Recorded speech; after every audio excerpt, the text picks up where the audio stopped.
ईव्हीएममध्ये पराभूत झालेल्या नाना पटोलेंना पोस्टल मतांनी तारले। नमस्कार, मी संघर्ष लांडगे आणि आपण पाहतात राजमुद्रा न्यूज लाईव्ह। काँग्रेसचे प्रदेशाध्यक्ष आणि मुख्यमंत्री पदाचे दावेदार असलेले नाना पटोले साकोली विधानसभा मतदारसंघातून पराभूत होता थोडक्यात बचावले।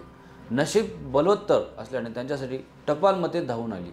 भाजप आणि राष्ट्रवादी काँग्रेसने त्यांचा करेक्ट कार्यक्रम करण्याचे नियोजन केले होते, त्यात ते यशस्वी सुद्धा झाले होते। मात्र ईव्हीएममध्ये पराभूत झालेल्या नाना पटोले यांना पोस्टल मतांनी तारले।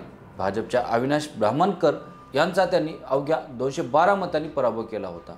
साकोलीमध्ये मतमोजणी आटोपताच नाना पटोले यांच्या पराभवाने काँग्रेसला मोठा धक्का बसला होता। पटोलेंच्या पराभवाचे वृत्त वाऱ्यासारखे पसरले होते। भाजपच्या गोटात जल्लोष सुरू झाला होता, मात्र त्यांचा हा आनंद फार काळ टिकला नाही। टपाली मतदानामध्ये मिळालेल्या आघाडीमुळे नाना पटोले यांचा विजय निश्चित झाला। लोकसभेच्या निवडणुकीत नाना पटोले यांनी भंडारा गोंदिया मतदारसंघातून नवख्या प्रशांत पटोले यांना निवडून आणून जिल्ह्यात आपले वर्चस्व निर्माण केले होते। त्यांनी या निवडणुकीत भाजपचे खासदार सुनील मेंढे यांना पराभूत केले होते, त्यामुळे पटोले यांचा आत्मविश्वास चांगलाच वाढला होता। राज्यात महाविकास आघाडीचे सरकार येणार आणि आपण मुख्यमंत्री होणार असल्याचे ते आपल्या भाषणातून सातत्याने सांगत होते।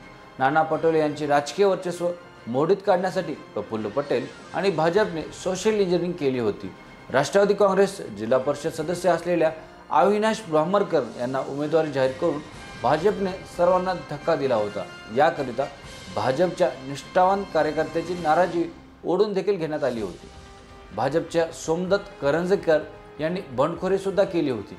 नाना पटोले यांचा पराभव करण्यासाठी भाजप महायुतीने यावेळी चांगलीच काळजी घेतली होती।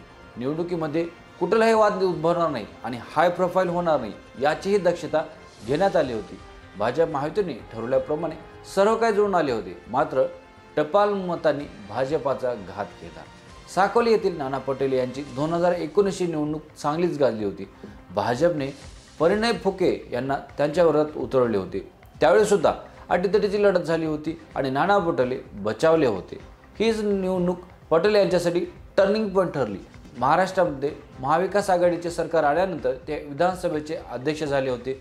हे महत्त्वाचे पद सोडून त्यांनी काँग्रेसचे प्रदेशाध्यक्षपद स्वीकारले।